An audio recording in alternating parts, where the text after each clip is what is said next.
여러분, 바이오테크 주식 투자 정말 어렵죠? 대박 아니면 쪽박이라고들 하잖아요. 오늘 딱 그런 종목 하나를 제대로 파헤쳐 보려고 합니다. 바로 쿠프리나 홀딩스, 티커는 CUPR입니다. 자, 보세요. 한쪽에서는 정말 세상을 바꿀 것 같은 자연에서 영감을 받은 획기적인 상처 치료 기술을 얘기합니다. 그런데 다른 한쪽에서는 와, 하루 만에 주가가 87%가 폭락했다는 끔찍한 소식이 들려와요. 이 두 가지 모습, 이게 정말 같은 회사가 맞을까요? 도대체 투자자들은 뭘 믿어야 하는 걸까요?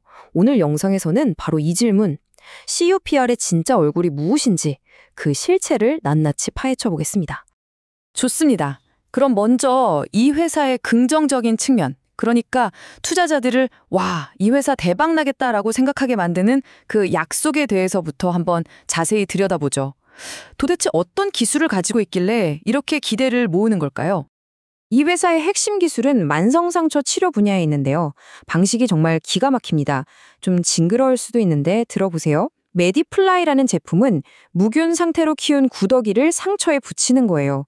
그럼 이 구더기들이 죽은 조직, 그러니까 괴사한 부분만 아주 정교하게 골라서 먹어치웁니다. 살아있는 조직은 건드리지 않고요. 이게 무슨 의미냐면요. 아주 미세한 로봇 수술을 받는 것과 같은 효과를 내는 거죠. 그리고 황소개구리 껍질에서 추출한 콜라겐으로 만든 드레싱도 있어요. 상처 치유 속도를 엄청나게 높여준다고 합니다. 심지어 의료용 거머리를 이용해서 혈액순환을 돕는 치료법까지 정말 자연 속에 숨어있는 치유의 비밀을 찾아내서 현대의학에 접목시킨 아주 혁신적인 접근이라고 할 수 있죠. 자, 그러면 이 기술이 필요한 시장은 얼마나 클까요? 이게 정말 중요하잖아요. 2030년까지 예상되는 시장 규모가 무려 248억 달러. 우리 돈으로 환산하면 거의 34조 원에 달하는 어마어마한 규모입니다. 그냥 큰 게 아니라 연평균 10% 이상씩 계속해서 성장하고 있는 시장이에요. 왜냐하면 전 세계적으로 고령화가 심해지고 또 당뇨병 같은 만성질환 환자들이 늘어나면서 잘 낫지 않는 상처로 고통받는 분들이 계속 증가하고 있기 때문이죠. 그러니까 쿠프리나는 그냥 신기한 기술을 가진 회사가 아니라 거대하고 성장하는 시장의 문제를 정확히 겨냥하고 있다는 겁니다. 이게 바로 투자자들이 이 회사에 열광하는 첫 번째 이유죠. 그런데 쿠프리나의 야망은 여기서 그치지 않습니다. 올해 2025년 들어서 보여준 행보를 보면 정말 이 회사 일 제대로 하는구나 싶을 정도로 정신없이 움직였어요. 보세요. 4월에는 싱가포르의 체외 수정, 그러니까 IVF 관련 시설을 완성하면서 아예 새로운 시장인 생식의학 분야에 발을 들였고요. 6월에는 중동 걸프 지역 국가들, 이 부자 나라들의 의료용 거머리 독점 판매권을 따냈습니다. 그리고 대망의 7월 드디어 세계 최대의 의료 시장인 미국에서 FDA 라이센스를 확보합니다. 이게 정말 큰 거죠. 이제 미국 시장에 본격적으로 진출할 수 있는 티켓을 손에 쥔 겁니다. 그런데 여기서 끝이 아니에요. 9월에는 정말 아무도 예상하지 못했던 새로운 카드를 꺼내듭니다. 그게 바로 이 의료 폐기물 재활용 사업입니다. 이것도 그냥 평범한 기술이 아니에요.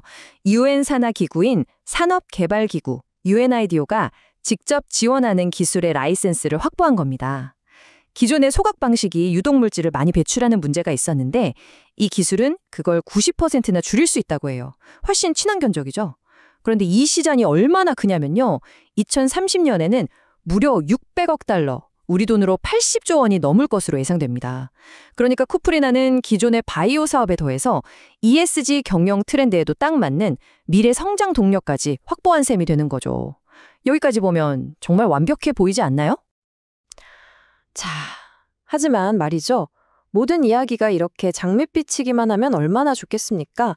이제부터는 동전의 뒷면, 이 회사가 가진 치명적인 위험에 대해서 이야기해 볼 시간입니다. 지금까지 보신 희망적인 그림과는 정말 180도 다른 아주 냉정한 현실을 마주하셔야 합니다. 바로 이겁니다. 재무제표를 열어보는 순간 분위기가 싸해지죠. 이 그래프를 한번 보세요. 왼쪽에 파란 막대가 지난 1년간 벌어들인 총 매출입니다. 48,000달러 정도. 그런데 오른쪽에 빨간 막대, 이게 쓴 돈, 즉 영업 비용인데 무려 147만 달러가 넘습니다. 여러분 이게 말이 되나요? 5천만 원 벌려고 15억 원을 쓴 셈이에요. 번 돈보다 쓴 돈이 무려 30배가 넘습니다. 이게 바로 이 회사가 처한 현실입니다. 이런 상황을 조금 더 전문적인 용어로 살펴보면요. 순손실은 당연히 150만 달러가 넘어가고요. 더 심각한 건 매출 총이익이 마이너스라는 겁니다. 이게 무슨 뜻이냐면 물건을 팔아도 재료값도 안 나온다는 소리예요. 장사를 하면 할수록 손해인 구조인 거죠. 게다가 매출은 작년보다 오히려 줄었어요. 이 말은 딱 하나입니다. 회사가 돈을 버는 게 아니라 그냥 돈을 태우고 있다는 겁니다. 우리가 캐시번이라고 하죠. IPO 때 조달했던 1,200만 달러, 그 돈이 지금 활활 타면서 사라지고 있는 겁니다. 이 속도라면 그 돈이 바닥나는 건 시간 문제겠죠. 네, 그리고 이런 불안한 재무 상황은 결국 주가에 그대로 반영될 수밖에 없습니다. 특히 지난 2025년 8월, 투자자들에게는 정말 악몽과도 같은 일이 벌어졌죠. 지금부터 그 주가 폭락 사태를 한번 해부해 보겠습니다. 타임라인을 한번 보시죠. 8월 초까지만 해도 주가가 9달러 50센트까지 치솟으면서 분위기가 아주 좋았습니다. 그런데 8월 15일, 바로 그날 무슨 일이 있었던 건지 주가가 그냥 수직으로 곤두박질 칩니다. 무려 87.34%가 폭락해서 85센트가 됐어요. 만약 여러분이 1,000만 원을 투자했다면 그날 하루 만에 130만 원도 안 남게 된 겁니다. 정말 상상만 해도 끔찍하죠? 회사의 시가총액 대부분이 단 몇 시간 만에 공중으로 사라져버린 겁니다. 그런데 여기서 정말 흥미로운 지점이 나옵니다. 시장 분석가들은 이 폭락이 회사에 갑자기 큰 악재가 터져서가 아니라고 봐요. 그보다는 펌프앤덤프 같은 시장 조작 세력의 의혹 때문이라고 분석합니다. 이게 뭐냐면 특정 세력이 인위적으로 주가를 막 띄운 다음에 개미 투자자들이 몰려들면 자기들 물량을 한꺼번에 던져버리고 빠져나가는 수법이거든요. 특히 코프리나처럼 거래량이 많지 않은 소위 페니 주식들은 이런 공격에 아주 취약합니다. 누군가 악의적으로 대량 매도 물량을 던지면 주가가 급락하고 이걸 감지한 컴퓨터 프로그램, 즉 알고리즘들이 자동으로 손절 매도를 쏟아내면서 하락세가 걷잡을 수 없이 커지는 거죠. 한마디로 패닉이 패닉을 부른 겁니다. 자, 그럼 이제 정리해볼 시간입니다. 우리는 지금까지 완전히 다른 두 개의 이야기를 들었습니다. 한쪽은 혁신과 희망에 대한 이야기, 다른 한쪽은 재무적 위기와 시장의 관계에 대한 이야기죠.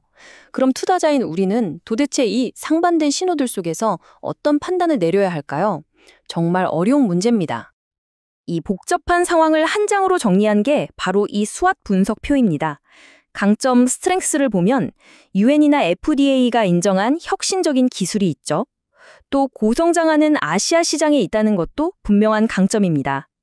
기회, 어퍼튜니티 요인으로는 역시 미국 시장 진출과 의류 폐기물 같은 신사업 다각화가 있고요. 하지만 약점 위크니스를 보세요. 매출은 거의 없고 손실만 쌓여가는 재무 구조. 이건 정말 치명적입니다. 그리고 위협, 스트레스 요인으로는 언제 또 터질지 모르는 극심한 주가 변동성과 투자자들의 불신이 있죠. 정말 강점과 기회, 그리고 약점과 위협이 너무나도 팽팽하게 맞서고 있는 형국입니다. 결국 이 모든 걸 종합해보면 이 한 가지 질문으로 돌아오게 됩니다. 여러분은 어느 쪽을 믿으시겠습니까? 강세론자, 즉 불의 입장에서는 이런 선구적인 기술이 거대한 시장을 만나면 지금의 재무적인 어려움은 다 극복할 수 있다라고 외칩니다. FDA 승인과 유엔과의 파트너십이 그 증거라고 하죠. 반면에 약세론자, 즉 베어의 입장에서는 꿈만 먹고 살 수는 없다. 지금 당장 돈을 태우는 속도를 감당할 수 없는데 무슨 미래냐? 라고 반박합니다. 주가 변동성이나 조작 위험은 덤이고요. 정말 어느 한쪽의 말도 틀린 게 없어서 더 어려운 것 같습니다. 네, 이 쿠프리나 홀딩스야말로 우리가 흔히 말하는 하이리스크, 하이리턴의 전형적인 예시라고 할 수 있겠습니다. 남들의 깊은 상처를 치료하는 정말 획기적인 기술을 가졌지만 정작 자기 자신의 깊은 재무적 상처는 돌보지 못하고 있는 아이러니한 상황이죠. 과연 쿠프리나인 이 혁신적인 기술로 스스로를 치유하고 날아오를 수 있을까요? 그 판단은 이제 우리 투자자들의 몫으로 남았습니다. 오늘 분석이 여러분의 투자 판단에 조금이나마 도움이 되셨다면 구독 부탁드립니다.